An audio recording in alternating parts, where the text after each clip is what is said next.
खुलुमबाय गोजोन फुंबिलिनि बयनिसिमबो गिबियावनो आंनि नार्जारि चेनेलनिफ्राय नोंथांमोन बयखौबो बरायनानै लाग्रोनाय जाबाय। दिनै आं नोंथांमोननि थाखाय गोदान मोनसे भिडिअ लानानै फैबावबाय। आसा खालामो भिडिअखौ जोबजासे नायलांगोन। दिनैनि गिबि रादाबाव दं फिन गुबुन रायजोआव खामानि मावनो थांनाय सानै बर' बिसानि जिउ खहा जाबावनायखौ सुलुङाव मोननाय जादों। सुलुङाव मिथिनाय बादिब्ला बिसोर सानै बर' बिसाखौ जायगायावनो खास्रि बिस्रियै बुथारजानायखौ मिथिनाय जादों। बिथांमोननि मुङानो जाबाय दिफंकर बसुमतारी आरो महन्त सरगयारी मुंजों सिनायजादों। धेमाजि जिल्लानि 2 नं तेजगुरि गामिनि होनना सुलुङाव मिथिनाय जादों। बिथांमोना थांनाय माखासे सानफोरनि सिगां केरेलानि कुचियाव खामानि मावहैनो थांदोंमोन। नाथाय बिनि उनाव थांनाय सुनिबारनि हराव हरखाब दुथांफोरजों गोबौ सिखाजों गाग्लोबना जायगायावनो खास्रि बिस्रियै दानथार जादों आरो जायगायावनो जिउ गोमानायखौबो सुलुङाव मिथिनाय जादों।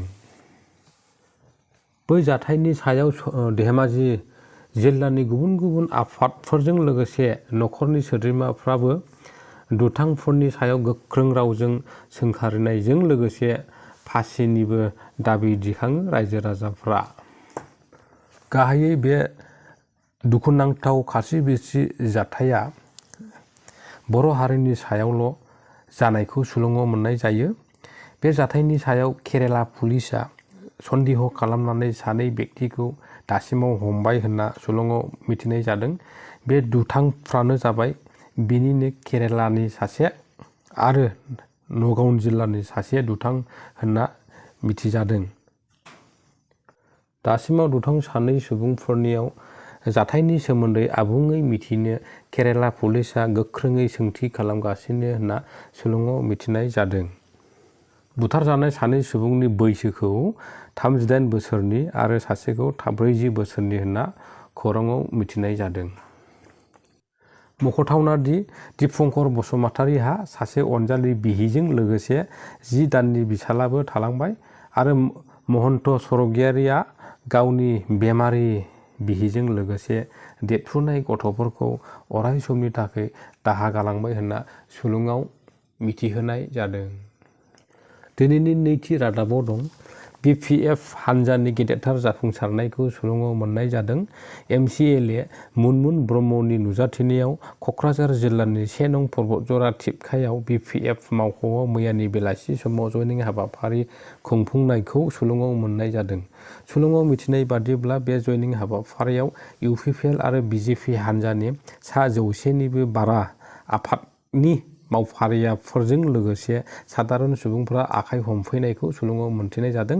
बे जयनिं हाबाफारियाव मुनमुन ब्रह्मआ नुजाथिनायाव बिथांनियाव खौरांगिरिफोर सोंथि खालामनायाव बुंथियो दि EM रन्जित बसुमतारीनि सायाव खोथाजों गोख्रोङै गाग्लोबो आरो EM रन्जित बसुमतारीखौ दाबोनो उग्रपन्थीनि सभाब चरित्रआनो दं एबा उग्रपन्थी बादि नुयो होनना खौरांगिरिफोरनि सिगाङाव बुंथिनायखौ मैयानि समाव नुनो मोननाय जादों। हामास आरो इजराइलजों दावहा जानाया दिनैजों 1 दानानो जालांबाय। नाथाय बे गिलु-बालु दावहाया थाद'नायनि जेबो महर लायाखै आरो दोनथ'जानायनिबो जेबो थांखि गैया होनना सुलुङाव मिथिनाय जादों। थिग बेबादिनो मैयानि समाव गाजा स्ट्रिपनि अल मेगाजी रिफुजि केम्पआव इजराइलनि रौनिया हान्जाया फिन खेबसेबाव गिख्रंथावै गाग्लोबदों।